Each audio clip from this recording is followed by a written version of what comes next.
तर नरेंद्र मोदी यांना कमी जागा मिळाल्यानं संपूर्ण जग हळहळतंय। कोल्हापूरमध्ये बोलताना भाजपचे नेते चंद्रकांत पाटील यांनी हे वक्तव्य केलंय। तर निवडणुकीमध्ये लोकांच्या मनातील कांद्याविषयीचा प्रश्न संपवण्यामध्ये कमी पडलो। कांदा निर्यातीवर बोलताना चंद्रकांत पाटील यांनी एक प्रकारे हे स्पष्टीकरणच दिलंय।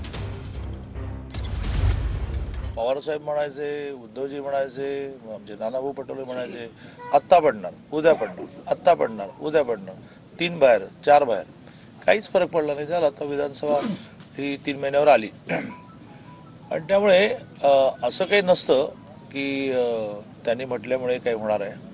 आणि मोदीजींचं नेतृत्व इतकं आश्वासक नेतृत्व आहे।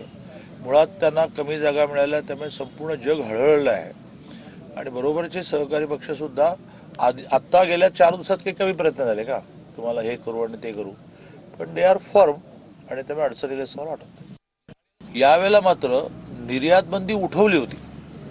निर्यात बंदी उठवल्यामुळे शेतकऱ्यांचा फायदा सुरू झाला होता, पण तो त्या शेतकऱ्यांपर्यंत काय असतं, मधली जी चेन असते ना ती बऱ्याच वेळेला ठरवते की काय करायचं। पण निर्यात बंदी उठली, कांदा निर्यात करता येतो तर करायचं येत नाही, रोखून ठेवायचा।